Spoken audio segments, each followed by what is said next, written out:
Hey, what is up guys? So we're going to be taking a look at two new XYZ monsters coming out in the game, and they both are generic, which means any deck can make them. Although this one is kind of conditional level 1 decks. Anyways, Sylvan Princessprite. So it's a new rank 1 XYZ that requires 2 level 1 monsters, and its effect is that you can detach one material from this card, activate the top card of your deck, and if it's a spell trap card, add it to your hand. Otherwise, send it to the graveyard.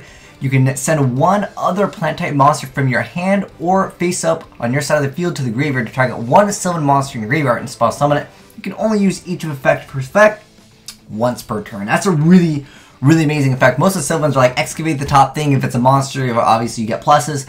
But this one's pretty cool because if you happen to know what your next card is going to be, obviously with that effect, you can just add the spell or trap. I'm going to try something out with Gishki Diviner. I don't know if you guys remember Gishki Diviner. I'm going to put a link down below in the description box and you guys can watch that video. But I'm going to try some stuff with a rank 1 Gishki Diviner thing because being able to just add the spell or trap card to your hand is actually really strong, especially when you can have pseudo space, chicken race. You can make the decks much more consistent. I'm going to do something with Gishki Diviner with this for sure.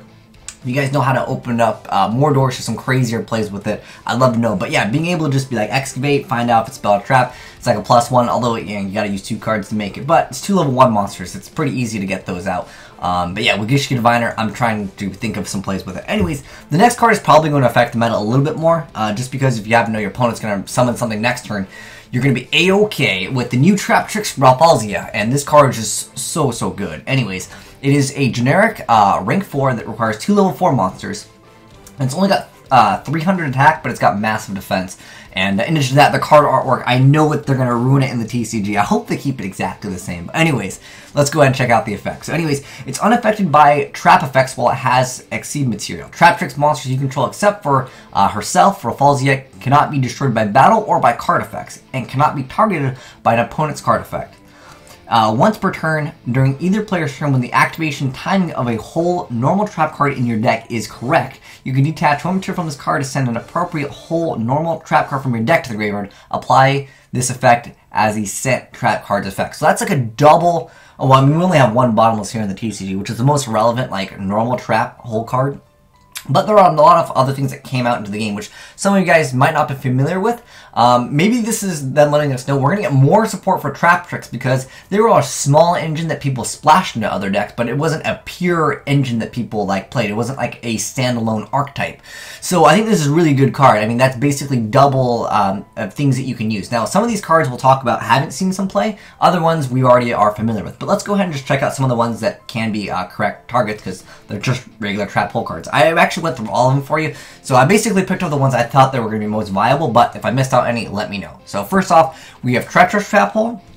This one is if you have no trap cards in your graveyard, you get to target 2 monsters on the field and destroy those targets. This is probably the best trap hole card, but there is one downside. Obviously, you have to have no trap cards in your graveyard. If you're playing a deck, well, I mean, macro doesn't really exist anymore because it's at 1, but for the most part, if you're playing things like Breakthrough Skill where you can just banish them, yeah, you can definitely make use of this, so I think that is actually pretty cool. Next up, another great card, and obviously if you're playing this, maybe you only play like Breakthrough Skills in this, and I don't know, something else. Maybe you play something else that can banish the cards out of the graveyard, so you can make better use of this card. Because yeah, this is one of the best trap cards in the game that can potentially affect the game the most, and it's live more than something like Mirror Force, but it's a pretty good card. But next up, Void Trap Hole. It's and again another trap hole card, which says when your opponent special summons monster or monsters with 2,000 more attack, negate the effects of one of those monsters with 2,000 or more, and if you destroy it. That's an okay card. Again, we're going to go over just all the ones that I think are viable. Some of them are better than others. Next up, the Traptrix Trap Hole Nightmare. This card actually saw a lot of play at one point, and it was actually going up $30 plus at one point, and then it got reprinted, but that's a pretty decent card. When a monster that was special summoned this turn activates the effect, you get to negate that effect, and if you do, destroy that card. I think this is probably one of the better ones. It definitely outclasses some other ones, but I know some people don't own some cards, so I'm just trying to give you guys ideas. Of course, we have the regular trap hole. This is probably one of the smallest ones that people probably won't use. Anyways, this card's effect has gotten its effect changed so many times. I don't know if you guys have known, but anyways, when your opponent normal or flip summons one monster with 1,000 or more attack, target that monster and destroy it. It's normal, so and flip summon not too relevant in the game, but nonetheless, it's better than some of the other like cards. Maybe there's one called like Acid Trap Hole with like a half attack. So it's like, wow, it's not even good. Anyways, Time Space Trap Hole was actually seeing some play. It was a secret rare, and of course a regular trap card. That when your opponent special summons a monster or monsters from the hand or extra deck, shovel those monsters into the deck. You lose 1,000 life points for each one return, but you know that can hit multiple cards. Multiple cards is always good. Like if you're playing against a pendulum deck or something that just uses everything as bam from the hand.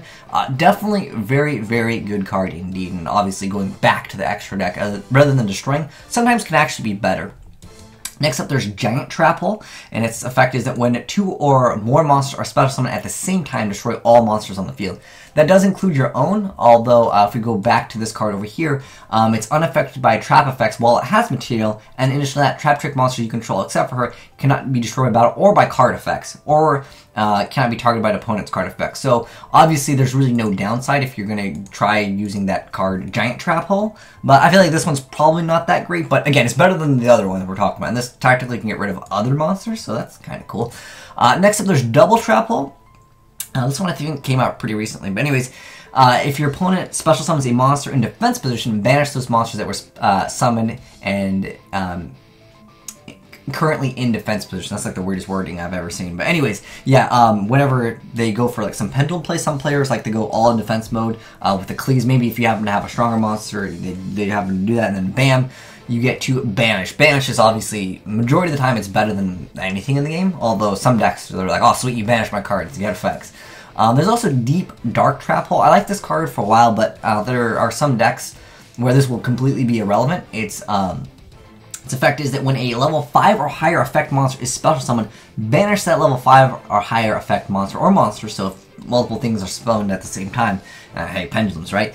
But there are some decks, like for example, if you go against something like Yosenju, you probably will never be able to use this card. Or if you can go against like Satellar Knights, you're probably not going to be able to use this. But again, it's better than some of the other stuff. And the most relevant card that I think you guys are familiar with is probably Bottomless Trap Hole, probably the best card over here.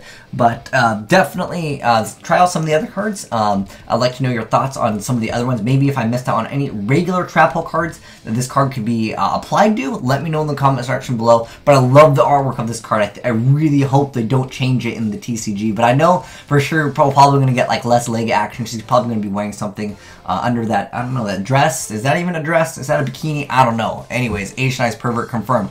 But I think that the most viable ones are this one is probably more viable than most other ones, but more than likely the ones that you're going to probably actually use with it is probably going to be Traptrix Trap Hole Nightmare, the Time Space Trap Hole, as well as Bottomless Trap Hole. So there are great targets for it. But again, sometimes you might run against a deck that is just like, you know, some of these cards just might not be viable against. Like, there's some decks that, like, they don't really care about bottoms because, like, all their monsters are small, and they're going to be synchroing up for something that's just going to be like, Quasar Negate, you know? But nonetheless, it's still a pretty cool card, and it actually has another bonus effect. Like, remember, not only do you basically get true trap cards for free once you make this card, but it does actually protect the other Traptrix cards that you might be getting out later on. So that's a really cool effect. But I'd like to know, guys, what other ways can we really use the new Traptrix Rafflesia over here, or Rafflesia? I don't know what they're going to change the name of the TCG, but nonetheless, it's got decent defense, so hopefully it can survive, especially if you're able to use the card. Oh, that one. What's really cool with it, that I read the entire effect, but it's during either player's turn, which I really like, because sometimes, you know, sometimes during your opponent's turn, or during your turn, your opponent's going to activate something where maybe you can actually respond to it, and that's really cool. And in addition to that, I'd like to know, guys, how do we abuse the Sylvan Princessprite? Because I feel like with Gishki Diviner, again, if you guys don't know what the heck Gishki Diviner is, it's a card where it, well, actually, no, it's Convulsions of Nature and Gishki Diviner. That's what it is. Okay. Basically, you flip your deck upside down, and then you can actually see the next card you're going to draw. So, with that, you can activate Sylvan Princessprite's effect, and then you can know what you're going to draw into. And obviously, the top card of your deck is going to be Spell or Trap. You don't have to call it either one, it's Spell or Trap. So basically just not Monster. You're going to be good to go. And in addition to that, if you happen to have Gishki Diviner on board, you get to call the next card of your, the next, like, the the thing that you're going to draw into next, of course, if you're flipping your deck upside down, you're going to know what you're going to draw. So then from there, you're able to just draw one card for free, and then if it's Spell Trap, you can use Princessprite's effect, and then you can draw another card in addition to that. And she's got decent attack, too. I'm glad she doesn't have, like, 1800 defense and, like, 100 attack, because 18, it's not, like, the biggest, but it's able to, like, you know, sometimes run over stuff and push for damage.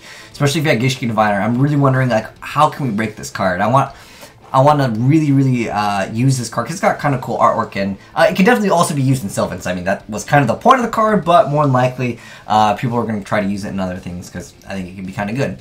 But anyways, thanks for watching, guys. Let me know your thoughts on either one of these. Are you guys going to be playing the Rafflesia? I think it's a really good card, but I think it's almost more conditional to like non-meta decks because at the moment, bottom's pretty much the only one. I don't know if you just like have enough room to be like, oh, I'm just going to use one Rafflesia so I can play a bottomless. I don't know, let me know your thoughts in the comment section below. But anyways, thanks for watching, guys. Azneyes signing out.